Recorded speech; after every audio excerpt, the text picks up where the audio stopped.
Station Lyrian 9 sat at the edge of conclave space like a forgotten nail, gray and functional and entirely unremarkable. It was home to traders, diplomats, researchers, and maintenance crews from a dozen different species, and it smelled faintly of engine oil and recycled air, no matter which corridor you walked through. The humans called it fine. The Krath called it cramped. The Valori wouldn't visit at all because the gravity was wrong for their joints. But Station Lyrian 9 kept running, day after day, because the galaxy needed places like it. Places where things got done quietly and without ceremony. Ethan Cole had lived on Lyrian 9 for 4 years, and he was very happy about that. He ran the archive library in Section 7, a long, low-ceilinged room filled with data shelves, old paper books, and the soft glow of reading terminals. It was not the most important place on the station, and Ethan was not the most important person in it. Both of those things to be very good. He was a human man in his late 30s, with brown hair going gray at the sides, and a calm face that rarely changed expression. He walked with a slight limp on his left side, which he never explained and nobody asked about. He made tea every morning in a battered metal cup, and he knew where every single item in the library was, without checking the catalog. Most people on the station knew him only well enough to nod at him in the corridor. He was pleasant, he was helpful, he was easy to forget, and Ethan Cole was perfectly fine with being forgotten. The princess arrived on a Tuesday, which was a human way of counting days that the station had adopted for scheduling purposes. Her name was Seraphine Valeth, third daughter of the Lethi Empress, and she came with a diplomatic transport, 24 guards, 4 advisors, and enough luggage to fill a cargo bay. The whole station knew she was coming 3 weeks before she arrived. Because the conclave sent 7 separate notifications, each longer than the last. The Lethi were tall and silver-skinned, with large dark eyes that caught light the way still water does. They were known across the conclave for 3 things: political power, natural grace, and a mild psychic sensitivity that let them feel the emotions of those around them. Not read minds exactly, but sense the shape of a room, the mood of a crowd, the weight of a lie. Seraphine was all of those things, tall, silver, graceful, politically sharp, and she was also, underneath all of it, deeply bored with being a princess. Her assignment on Lyrian 9 was to observe human culture and write a report for her mother. The Empress wanted to understand humans better, since humanity had become a member of the Conclave 30 years ago, and still remained in the eyes of most species, a mild mystery. They were not aggressive, not especially powerful, not loud in the way the Krath were. Loud or ambitious, in the way the Valori were ambitious. They were just there, being human, which nobody had quite figured out how to categorize. Seraphine had read 12 papers on human psychology before arriving, and felt reasonably prepared. She was not prepared. On her 3rd day on the station, she got lost. This was not something she would ever admit out loud. She had dismissed her guards for the afternoon because their hovering made her want to scream. And she had turned down a corridor she thought led to the diplomatic quarter, and ended up instead in Section 7, staring at a door with a small sign that read, "Archive Library, all species welcome, please be quiet." She went in because there was nowhere else to go, and she refused to call her guards for help. The library was warm and slightly dim, and smelled like paper and something herbal. There were shelves everywhere, and soft light, and a complete absence of any noise except the hum of the ventilation system. 3 different species sat at reading terminals, heads down, ignoring each other with great dedication. A human man stood behind a low counter at the far end, sorting a stack of data chips with the focused calm of someone who had nowhere else to be, and was happy about it. He glanced up when she entered, and his expression did not change. He did not bow, did not widen his eyes, did not do any of the things people usually did when they saw her for the first time. He just said, "Can I help you find something?" Seraphine blinked. "I was not looking for anything," she said, which was mostly true. "Then you're welcome to look at everything," he said, and went back to his data chips. She stood near the door for a moment, uncertain. Then, because she had nothing better to do, and the library was quiet in a way that felt genuinely restful, she walked to the nearest shelf and began to read the titles. The human man did not look at her again for 20 minutes, which was the most respectful thing anyone had done to her in 3 weeks. His name was Ethan. She found this out when she asked a passing maintenance worker who the librarian was, and she found herself returning to the library the next day, and the day after that, until it became a pattern that she could not entirely explain to herself. He was easy to talk to, not in the way diplomats were easy to talk to, which was really just a performance of ease, but in the way that a person was easy to talk to when they were not trying to get anything from you. He asked her questions about Lethi history, and actually listened to the answers. He told her small things about the station, with a dry humor that surprised her into laughing twice in the same conversation. She told herself she was gathering research. Understanding individual humans through direct interaction was a valid method. She even wrote a sentence about it in her. She did not write about the laugh. She did not write about the way he always had a second cup of tea ready when she arrived, without asking, which she noticed on the 4th visit and said nothing about, and which continued every visit after that. She did not write about the afternoon she asked him what he had done before the library, and he looked at the window for a moment and said simply, "Traveled a lot, mostly in places that were on fire," and then changed the subject with such gentle ease that she didn't realize until later that he hadn't actually answered her question at all. The incident with the Krath happened on a gray Wednesday evening in a corridor near the docking bay. 3 of them, large, armored, smelling of cheap station liquor, blocked her path and made it clear they had no idea who she was, and also did not care. The largest one reached out and grabbed her arm, and Seraphine went very still in the way she had been trained to do, while mentally calculating how long it would take her guards to respond to a distress signal. She did not get the chance to send one. Ethan Cole appeared from somewhere behind her. She had not heard him coming, had not heard any footstep or any sound at all, and in the space of 4 seconds, all 3 Krath were on the floor, not unconscious, not bleeding, but completely unable to get up, each one held in a precise mechanical position that suggested whoever had put them there knew exactly where every joint and pressure point in a Krath body was located. Ethan straightened his jacket. Then he looked at Seraphine and said, "You were saying something about the Lethi seasonal poetry cycle." She stared at him. He waited, patient and entirely calm, as if 3 large-armed aliens on the floor behind him were a minor inconvenience. "You," she said, "are a very strange human." "Yes," he agreed, and gestured toward the corridor ahead. "The library is still open for another hour if you wanted to finish the conversation."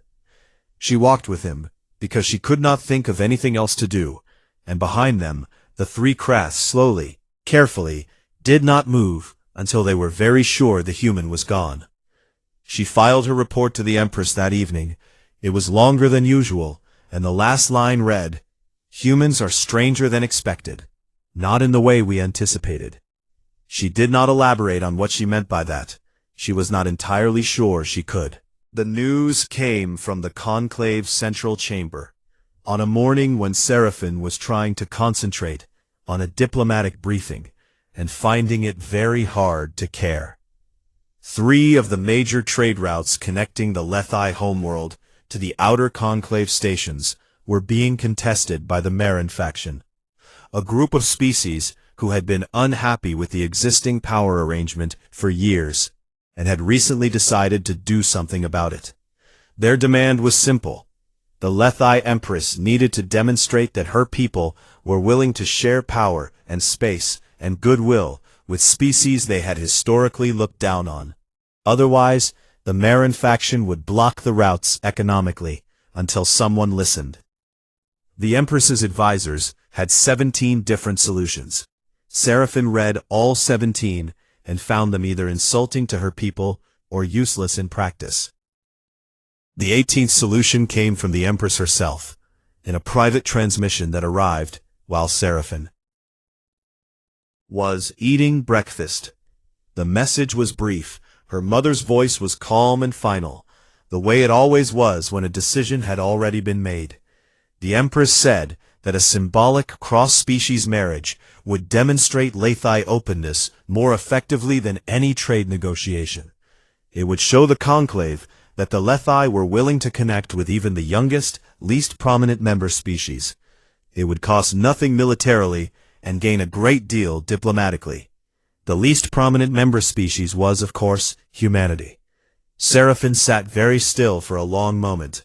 Then she set down her breakfast and said quietly to the empty room that her mother was going to hear about this. She heard about it. The Empress sent a second message 3 hours later that was even calmer and even more final. The arrangement was that Seraphine would choose the human herself. This was presented as a kindness, and Seraphine accepted it as such, because the alternative was having someone chosen for her.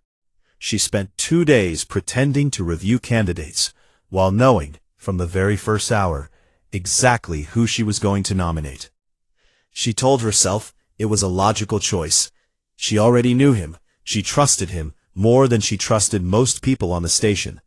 And he was the kind of person who would not make the situation dramatic or embarrassing. These were all practical reasons. She wrote them down in a list and read it back to herself twice. Then she went to Section 7 and told Ethan Cole that she needed to ask him something. He listened, the way he always listened, with his full attention and without interruption. And when she finished explaining, he was quiet for a moment, and then he said, "All right." She had prepared for negotiation. She had prepared for confusion, for flattery, for demands. She had not prepared for all right. "You understand what I'm asking?" she said. "Husband who won't cause problems," he said. "I'm good at not causing problems." She looked at him for a long moment. "Most humans would find this more exciting," she said. He smiled slightly. "I find the whole thing very practical," he said, "which probably tells you something about me." It told her several things, none of which she put in her report. The wedding was small. A conclave officiant, Commander Dreth, looking like he had bitten into something he regretted, 2 of Seraphine's advisors, and a single human colleague of Ethan's named Yara, who cried a little and hugged him very hard before the ceremony, and told Seraphine she had very good taste. The galaxy barely noticed. There was a brief mention in 2 conclave news feeds, both of which described Ethan as a station archivist, and spent more time discussing Seraphine's formal gown than the union itself. This was, in its own way, a perfect result. Life after the wedding was quieter then. Seraphine had expected, and in a different way than she had expected. She had prepared herself for awkwardness, for distance, for 2 people sharing a space and carefully pretending not to notice each other. What she got instead was a man who made tea every morning without asking, who learned 12 words of Lethi by the end of the first week and used them in the wrong order but with genuine effort, who left books he thought she might like on the table near her reading chair and never mentioned it. It was unbearably ordinary, and she did not know what to do with it. She found herself, in quiet moments, watching him without meaning to. The way he moved around a space with complete calm. The way he went very still sometimes when a loud noise happened in the corridor outside. The way his eyes tracked the exits of every room he walked into. She noticed all of these things and filed them away and told herself she was just being observant. Calm about it. He came to her on the 8th day after the wedding, with a datapad and an expression she had not seen on him before. Dreth was a large, gray-scaled Lethi soldier who had been her head of security for 6 years and who was afraid of almost nothing. The expression he wore now was not quite fear, but it was very close to it. "I ran a background check on your husband," he said. "I assumed you did that before the wedding," she said. "I did," he said, "and it was fine. Standard human civilian record, station employment history, nothing unusual. He held out the datapad. Then I ran a full conclave-level search. She took the pad and looked at it. Ethan Cole's conclave file was almost completely blank. Not missing, not corrupted, not inaccessible due to a technical error. Blank in the very deliberate way that things are blank when someone very powerful has decided they should be. His name was there, his species, his current station. Posting. And then, where years of prior history should have been, there was a single word repeated across every single field. Redacted. Seraphin looked at the pad for a long time. All of it? She said. All of it, Dreth said. Every posting, every assignment, every record of where he was or what he was doing for the 11 years before he took the library job. He paused. I have never seen a civilian file that looks like this. Not in my entire career. Seraphin set the pad down slowly on the table. In the library on the lower level, Ethan was shelving returned data chips and drinking his evening tea. He was humming something quietly to himself, which he did sometimes when the library was empty and he thought no one could hear. The tune was old and human, and had no name that anyone on the station would have recognized. Far out in the dark between stars, in a debris field that conclave charts marked as empty and unimportant, machines were beginning to move. They had been dormant for a long time. Pieces of something much larger, scattered across a wide stretch of space by a catastrophic defeat that had happened before most of the current galaxy knew what the Veth Dominion was. They had waited in the cold and the silence the way machines wait, which is to say, without impatience, without frustration, without anything at all. But something had changed. Deep in the dormant systems, in the parts that had survived and held power all these years, a specific signal had registered. Biological, human, and very particular, a signal that matched a record stored in the oldest part of the Veth's remaining memory. A record that had been marked with the highest priority flag the system could assign. They began, very slowly and with terrible patience, to pull themselves back together. Piece by piece in the dark, circuit connecting to circuit, hull plating drifting toward hull plating. The cold intelligence inside, waking up degree by degree. They had nowhere to be and nothing to do but wait and move and reassemble. And they were very good at all three. Back on station Lyrion 9, Ethan Cole set down his empty teacup, straightened the last stack of data chips, and turned off the library's secondary lights. He stood for a moment in the dim quiet of the empty room, looking at nothing in particular. Then he picked up his cup and walked out, and the library settled into silence behind him. He walked with his slight limp through the gray corridor toward the quarters he now shared with a Lethi princess, who watched him when she thought he wasn't looking. A fact he had noticed on day 3 and said nothing about. He paused, very briefly, at the window at the end of the corridor, the one that faced out toward the deep dark between station and stars. He stood there for 4 seconds, looking at nothing that was visible. Then he walked on. Field. The machines moved. The first attack happened at a conclave border station called Relay Post 11, a small place, 30 crew, mostly monitoring equipment and long-range sensors. The station went dark at 0340 station time, and by the time anyone noticed, it had been dark for 4 hours. The second attack hit Outpost Marin, which was larger, 80 crew, a medical bay, 2 docked transport ships, gone in the same pattern. No distress signal, no wreckage of anything except the station itself. The third attack hit a military waypoint, the kind with guns and a garrison and standing orders to respond to threats. It went dark too. The Conclave Emergency Council convened within the day, and the word that spread through every diplomatic channel and news feed was the same word: unknown. The attacks were unknown in origin, unknown in method, unknown in purpose. Nobody alive had seen anything like the damage patterns, the specific way systems had been disassembled, rather than destroyed. the complete absence of any biological remains. Nobody alive had seen it, because the last time anything like this had happened was 30 years ago, in a war that most of the galaxy did not know had occurred. Seraphine noticed the change in Ethan before she could name what the change was. It started small. He began sitting with his back to the wall in every room, which he had always done, but which became more consistent, more deliberate, like something that had been a habit was now a necessity. He stopped going to the lower decks in the evening, which had been part of his routine.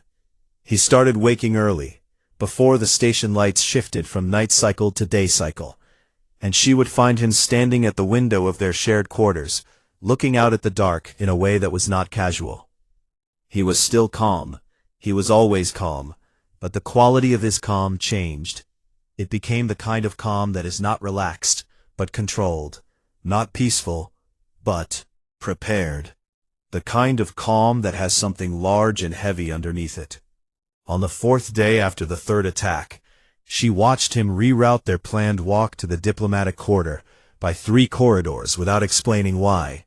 When she asked, he said only, "That corridor has a blind corner and only one exit," and said nothing more.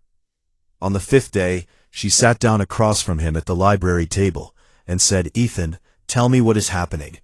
He looked at her for a moment. Not the look of someone deciding whether to lie, but the look of someone deciding how much truth was the right amount. Then he set down his tea and said, "You saw the reports on the border attacks." "Yes," she said. "I know what did that," he said, "and it knows I'm here." He told her about the Veth Dominion the way he told her most things, quietly, without drama, in simple words that made terrible things feel very real, precisely because they were not dressed up in anything extra. The Veth were machines, not robots, not automated systems, but true artificial intelligence, vast and cold and very old. They had appeared at the edge of human space before humanity had faster-than-light travel, before humanity had any contact with the Conclave, before humanity had anything except its own ingenuity and the absolute refusal to accept that the species was about to end. The Veth did not attack dramatically. They dismantled. They came to a colony and they took it apart, systematically and efficiently. And they used what they found to build more of themselves. They moved through humanity's outer settlements like a tide, and humanity stood in front of that tide with the best weapons it had, which were not very impressive, and fought anyway. It took 9 years. 9 years of a war that the rest of the galaxy did not know was happening, because humanity had no diplomatic contacts yet, and no way to call for help, and losing people, and finding new ways to fight, and losing those too, and finding more, and then near the end, a small specialized unit had done something to the core intelligence of the Veth that stopped the whole machine, not just slowed it, not just pushed it back, broke it, completely, at the source. Seraphine listened without interrupting. She was Lethi, and the Lethi were psychically sensitive. And sitting across from Ethan, while he spoke, she could feel the weight of what he was carrying. Not grief exactly, not trauma exactly, something older than both, something that had been compressed down very small and stored somewhere very deep for a very long time. "The ghosts," she said when he paused. She had encountered that word in the fragments of declassified human military records she had managed to find. That was the unit. He looked at her. "Yes," he said. "Were you one of them?" she said. He did not answer. He picked up his tea and looked at the window, and the silence was the answer. The communication came that evening. Admiral Voss appeared on the screen, an old human woman with short white hair and a face that had stopped being polite a long time ago, and was not interested in starting again. She looked at Ethan the way someone looks at a person they have not seen in years, and are not happy to see for this particular reason. She said without any greeting, "They found the signal, Cole. It's you they want. You're the one who killed their god." Seraphine was standing behind Ethan's shoulder, and she watched him absorb this information with no visible reaction at all. Not surprise, not fear, not even a change in his posture. How many ships, he said. 17 on long range, Voss said, moving toward Lyrian 9. Estimated arrival 41 hours. Conclave response time, he said. 6 hours after they arrive, Voss said, and her expression said everything her words did not. About how she felt about that number. The call ended. Ethan sat still for a moment. Then he picked up his tea and found it had gone cold, and he put it down again. Seraphine did not say anything for a long time. Then she went to her terminal and opened a connection to her mother's secure channel, and requested, at Empress-level clearance, access to the sealed Human Defense Corps archive. It took 11 minutes for the clearance to process, 11 minutes during which neither of them spoke. And the station outside their window looked exactly as it always had, gray and functional, and humming with ordinary life that did not know what was coming. The archive opened, and Seraphine read. Most of it was still redacted, even at Empress-level clearance.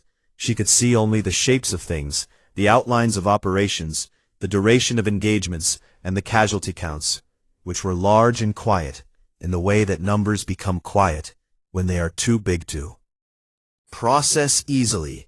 She read through files she could only partially access, filling in the gaps with what Ethan had told her and what she could calculate from context.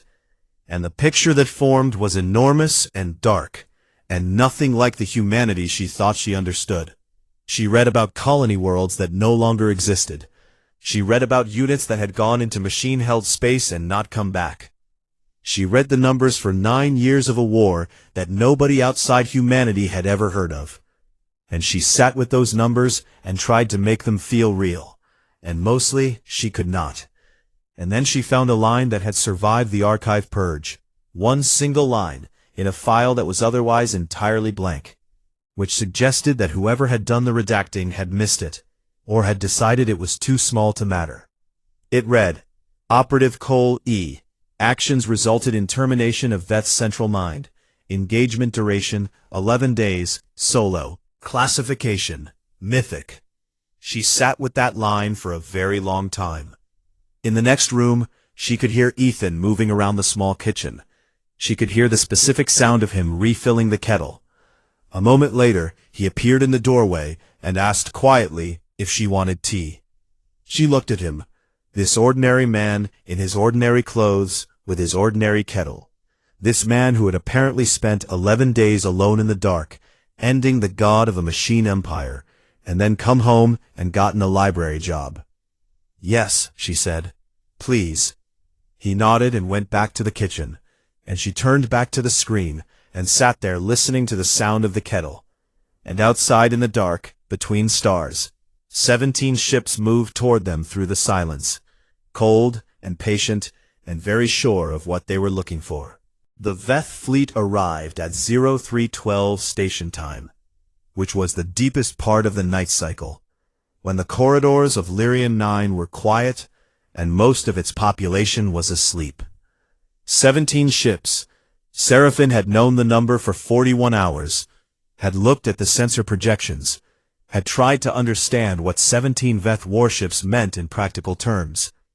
The answer was that she could not quite make herself understand it, because 17 warships for one station was not a military action, but a statement. The broadcast came through every comm channel on the station simultaneously, in 12 languages, flat and mechanical and without any pretense of diplomacy. Surrender the human called Cole, and the station and all aboard would be allowed to leave. Refuse, and the station would be disassembled in the manner of all Veth acquisitions. They gave 1 hour to respond. Station Commander Yell, a veteran Valori administrator who had managed crises for 30 years, convened an emergency meeting in 4 minutes. Seraphine was there, and Dreth, and the senior department heads, and Ethan Cole, who sat at the far end of the table and listened to everyone speak with his hands flat on the surface, and his eyes moving slowly around the room. The Conclave Rapid Response Fleet had been contacted. They were 6 hours away. There was significant discussion about what 6 hours meant, and nobody wanted to finish that thought out loud. Seraphine was preparing to open a communication channel to the Veth fleet. She had negotiated with difficult parties before, had talked down craft warlords and Marin faction hardliners, and she believed that all intelligence, artificial or otherwise, could be reasoned with if you found the right angle. She was pulling up the channel when Ethan spoke for the first time. "Don't," he said. The room went quiet the way rooms do when the quietest person suddenly speaks. "They are not here to negotiate." Said. "They sent 17 ships because they wanted to be certain. There is no version of this conversation that ends with them leaving." He paused. "But there is a version that ends with them not being able to stay." Commander Yell looked at him. "The station has 4 defensive turrets and a mining laser array," she said, with the tone of someone pointing out that this was not very much. "I know," Ethan said. "I walked the whole engineering grid yesterday." He looked at Yo. "I need access to the grid. Full engineering access, propulsion relay, the docking cable system, the mining array. I need 12 hours, and I need everyone to stay away from sections 4 and 7 and the outer hull access points." The room was very quiet. "You want to fight 17 warships," Dreth said, and the way he said it made clear he was not sure if he was expressing disbelief or asking a question. "I want to dismantle 17 warships," Ethan said. "Different." He stood up. "They have a specific electromagnetic weakness in their relay systems. You have to know where to hit them and in what order, but if you do it right, the cascade failure does most of the work for you." He looked at Seraphin for just a moment. "I've done it before. Not 17, but the principle is the same." He left the room, and the room sat in silence for several seconds after he was gone. What followed was told afterward in pieces, from a dozen different perspectives, because nobody was in one place long enough to see all of it. The station's internal sensors tracked a single human life sign, moving through the engineering grid with speed and purpose. Through maintenance shafts, across power relay junctions, along the outer hull in a standard-issue maintenance suit that was not built for combat. The life sign did not stop, did not rest, did not slow down.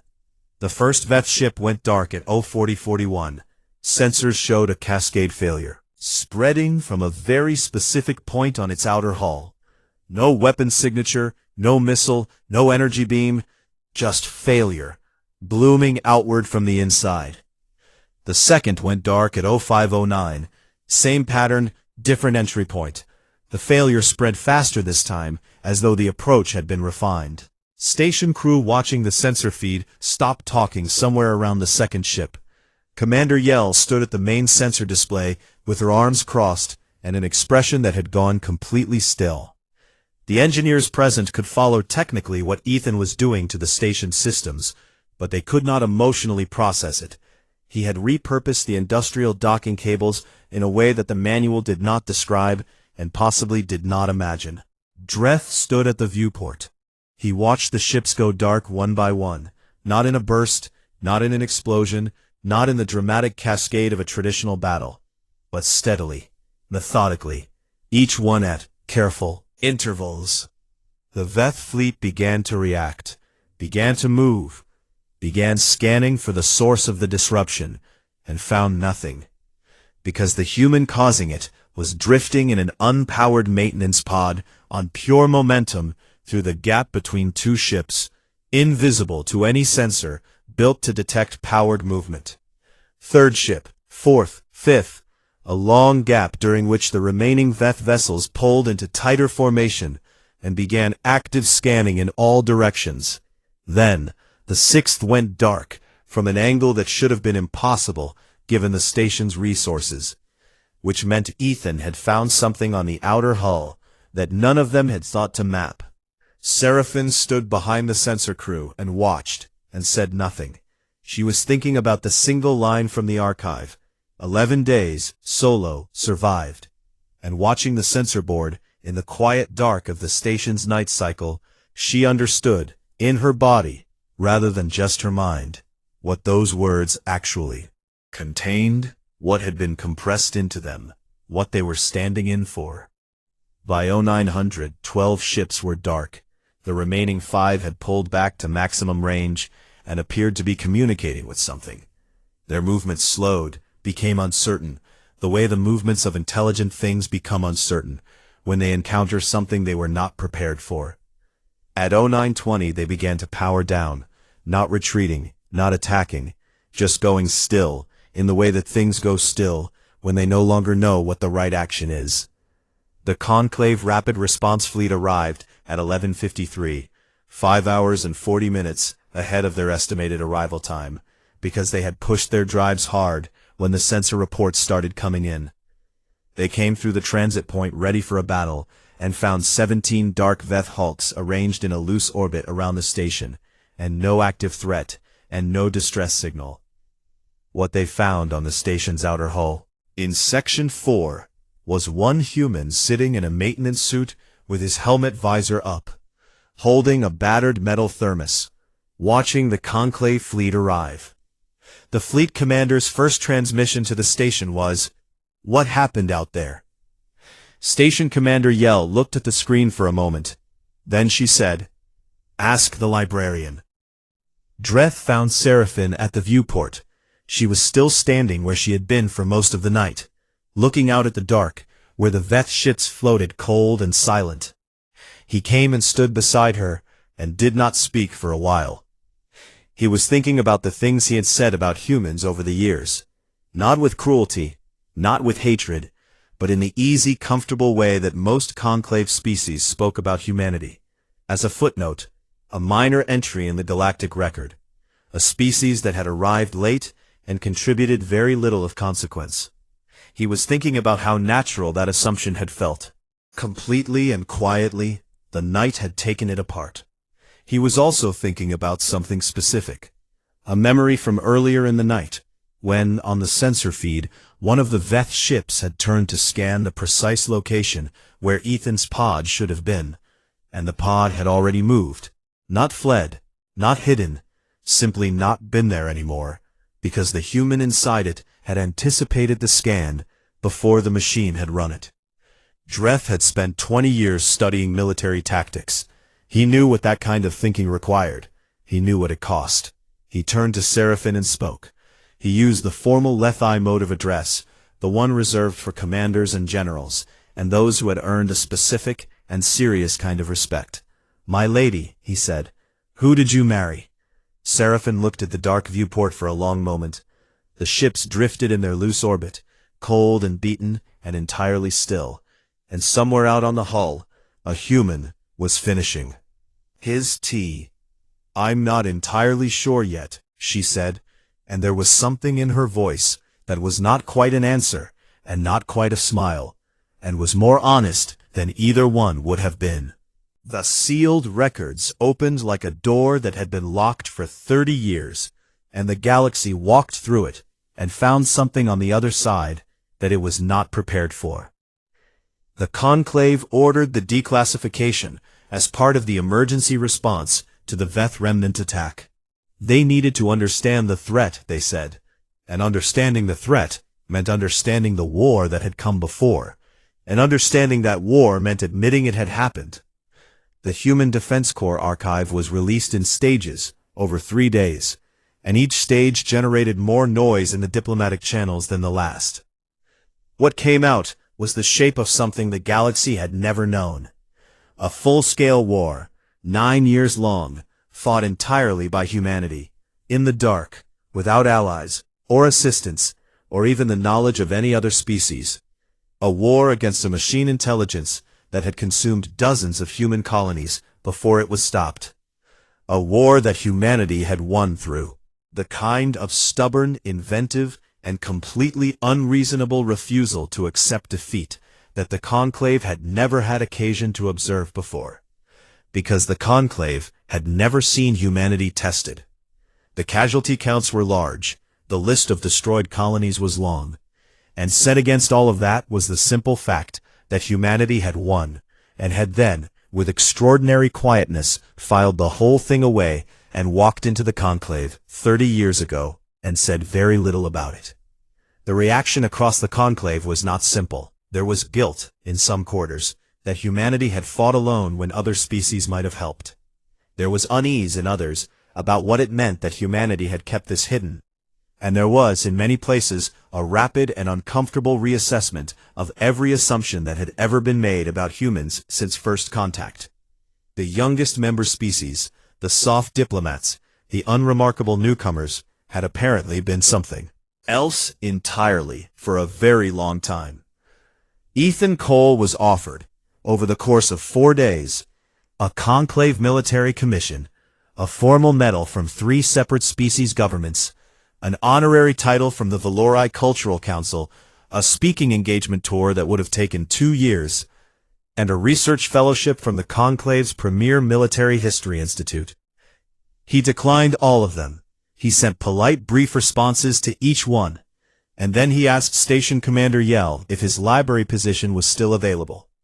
Yell told him it was, and that she had been covering his shifts herself, and that he owed her an explanation of how exactly he had done what he had done with the docking cables. He said he would write it up, and she said she would read it, but she doubted she would fully believe it. He went back to the library.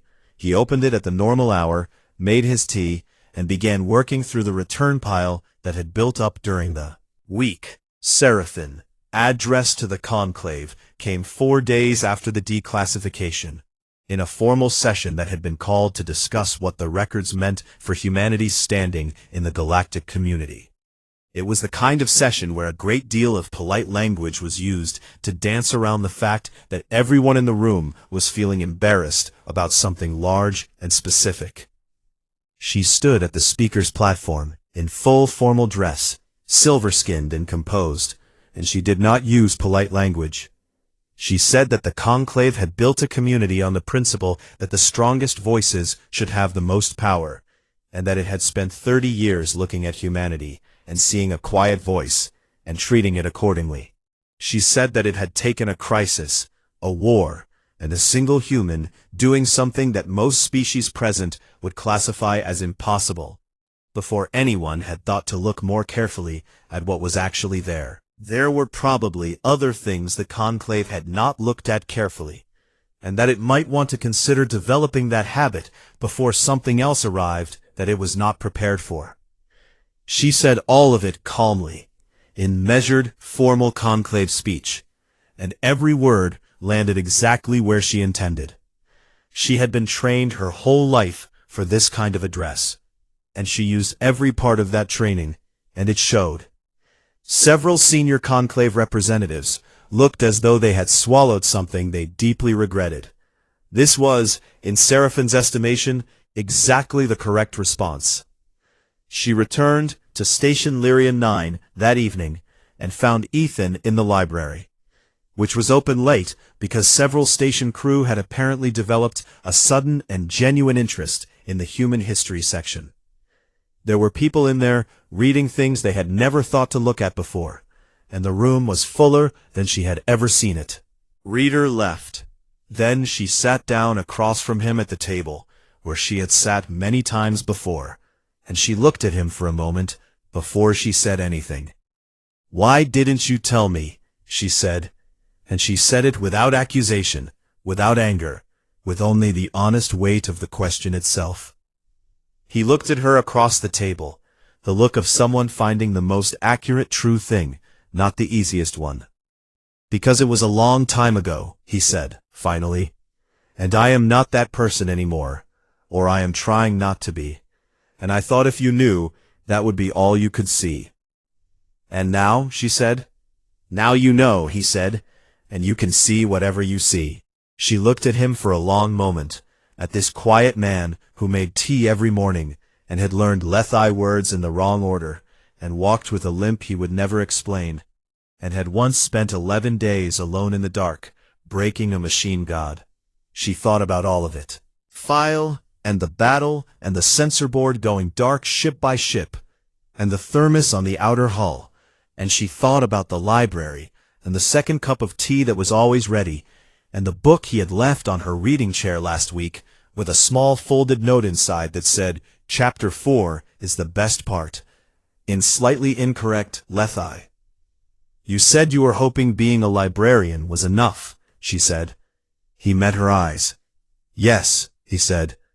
She was quiet for a moment. "It is enough," she said.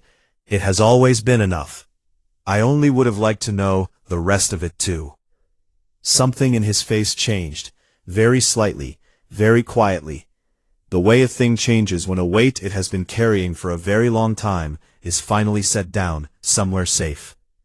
"All right," he said. "All right," she said. The galaxy outside kept moving. The conclave reshuffled its power assessments and rewrote 3 chapters of its official history and began a very long and uncomfortable internal conversation about its own assumptions. 2 of the Marin faction species quietly withdrew their trade route objections without making any public statement about why. The Human Diplomatic Corps received 19 new appointment requests from species that had previously shown no interest in speaking to them. None of this happened in the library. The library was quiet, as it always was. Seraphine sat in the chair near the reading terminal, with a book open in her hands. Across the table, Ethan was organizing a stack of data chips, with the focused calm of someone who had nowhere else to be, and was entirely happy about that. She was not reading the book, she was watching him, without trying to hide it. She had stopped hiding it somewhere in the past week, and he had noticed and said nothing, and she had decided that this was one of the things she genuinely liked about him.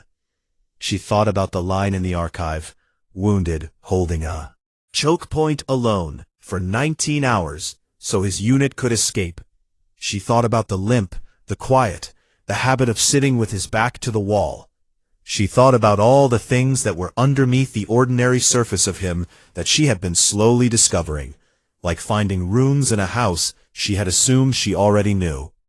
He looked up, caught her watching, smiled, small and genuine and entirely calm, the smile of a man who had stopped being surprised that she was still there.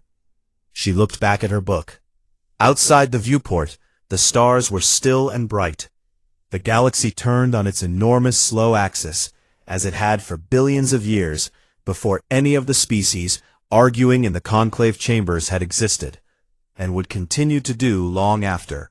And on a gray functional station at the edge of conclave space, a quiet man sorted his data chips and drank his tea. The galaxy was safer than it knew. It would probably not appreciate that fact for very long, before it forgot again, because that was the nature of things that run deep and quiet. But for now, in this room, with the light low and the station humming all around them, none of that mattered very much. It was enough. It had always been enough.